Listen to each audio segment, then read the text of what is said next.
"Can I share this table?" asked the one-legged girl to the single dad.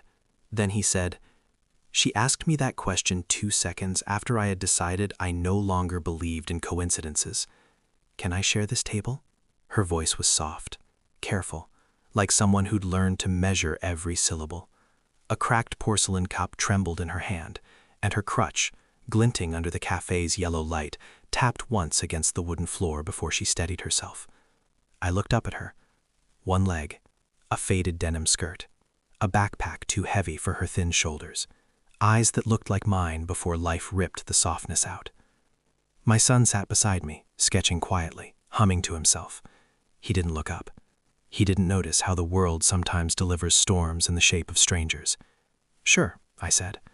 But inside me something unfurled, slow, familiar, dangerous. Because 10 minutes earlier I had received a message, a single sentence, a knife disguised as words. "She lied to you. Check who she's been calling." No sender ID, no explanation. Just the kind of message that ruins the next 1,000 days of a man's life. I didn't answer it. I didn't have to. My ex-wife's laughter still echoed in my head from this morning. Her fake smile, her fake promises, her fake everything. I'd been keeping myself together with stitching made of silence and routine, until that message sliced through the last thread. And then the girl approached me, one-legged, breathing a little too fast, trying to look calm, trying to pretend she belonged anywhere else but inside some unseen pain. I didn't understand it then, but the moment she touched the edge of my table, my story and hers began to bleed into the same page. She sat carefully, adjusting her prosthetic with practiced precision. I didn't stare. She seemed grateful for that. I watched her hands wrap around a mug of tea she hadn't sipped yet, fingers trembling, jaw clenched, running from something, or someone. I recognized the symptoms. Survivors always do. "My name is Arya," she said. "Evan," I replied. My son looked up, waved, then returned to his sketch as if the world was too temporary to hold his attention. Arya smiled, then exhaled. "You look tired," she said gently. I could have lied. I could have shrugged. But what was the point? My life had already been stripped to bone. "I got a message," I said, "about my ex-wife." Arya's eyes lifted, not with curiosity, with recognition.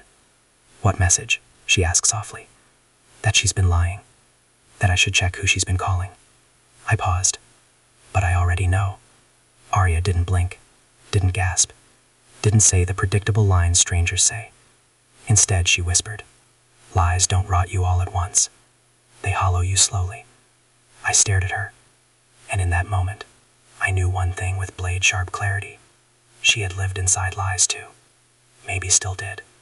When she reached for her bag, a small envelope fell out, white, thin, stamped with a hospital's logo. She froze, too quickly, too scared. A truth was chewing her alive too. I didn't ask. Not yet. Some truths reveal themselves without invitation. The cafe hummed with chatter. The world kept moving. But inside my mind, everything narrowed into a cold, quiet corridor. One message can resurrect every suspicion a man buries.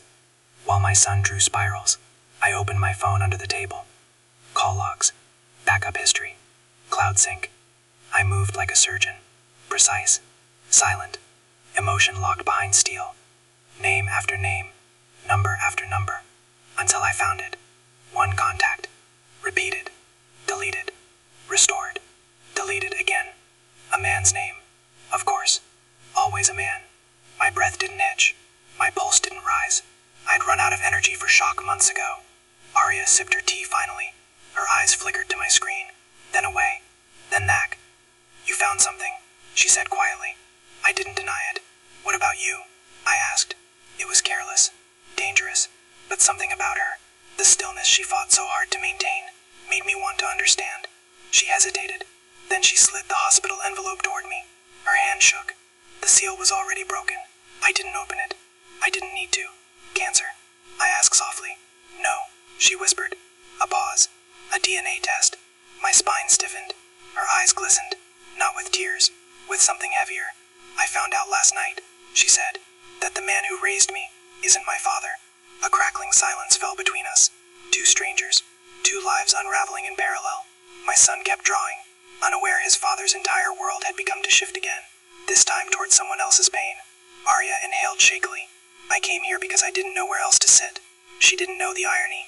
Neither did I. The cafe door opened. A gust of cold wind. Footsteps. And then, my ex-wife. She didn't see me at first. She was too busy whispering into her phone, that same name I'd seen in the logs. Laughed. Soft. Sweet. Poison disguised as honey. Arya glanced at me, then back to the woman. Is that her? She murmured. Yes. My ex finally noticed us. Her smile faltered. Her hand froze on the phone. Evan? She said, too brightly. What are you doing here? I placed my phone on the table, screen still open, call history exposed. Her eyes widened, color drained. It felt like watching a stain spread. How? Don't lie, I whispered. I didn't raise my voice. I didn't need to. Cheaters crumble under silence more than fury. She swallowed. Her mascara began to tremble before her lips did. I can explain. They always say that. But I didn't care about explanations. I cared about truth, a truth she had buried in her private graveyard of deceit. This is why my son asked why you stopped tucking him in, I said coldly. This is why you cancel every visit. This is why you wanted space. Not for healing, for someone else. She broke. Right there, in the middle of a cafe she thought was safe. Arya lowered her eyes.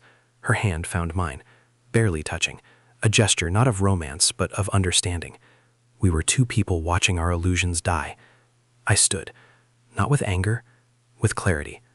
You don't have to explain, I said. I already know everything I need. My ex-wife reached for me. Her fingers shook. Evan, please, don't do this. Don't walk away. But I didn't walk away. I leaned in close, enough that only she could hear. Your lover isn't careful, I whispered. He's been bragging at work. Her breath hitched. Terror darkened her face. And HR already knows. She staggered. I didn't do anything, I said calmly. Your own choices did. Her world collapsed in her eyes. Job, reputation, relationship, all crashing quietly beneath her carefully filtered life. A clean, surgical revenge. No shouting, no scenes. Just truth, delivered like a scalpel. I placed the final blow gently. You gave me hell for years. Now you can sit in it for a while. I turned away as she crumbled into her chair. People stared, but no one intervened. Some tragedies are too intimate for sympathy. Arya watched it all with quiet, aching understanding. My son tugged my sleeve. Daddy, can we go home? We can, I said softly. Arya stood, adjusting her crutch. Thank you, she whispered, for letting me sit here, for not looking away. I studied her. A girl who'd lost a leg but kept her dignity, who discovered her father wasn't real but still carried herself like a survivor. I nodded once. Take care of yourself, Arya. You too, Evan. We walked out into the cold evening air. My son slipped his hand into mine. The world felt cleaner, quieter, not healed, just honest. And honesty, I realized, was the only thing I'd been craving. As we stepped into the parking lot, I thought of Arya's trembling voice. Can I share this table? Funny how certain people arrive exactly when life is breaking you apart, not to fix the pieces, but to show you you're not the only one bleeding.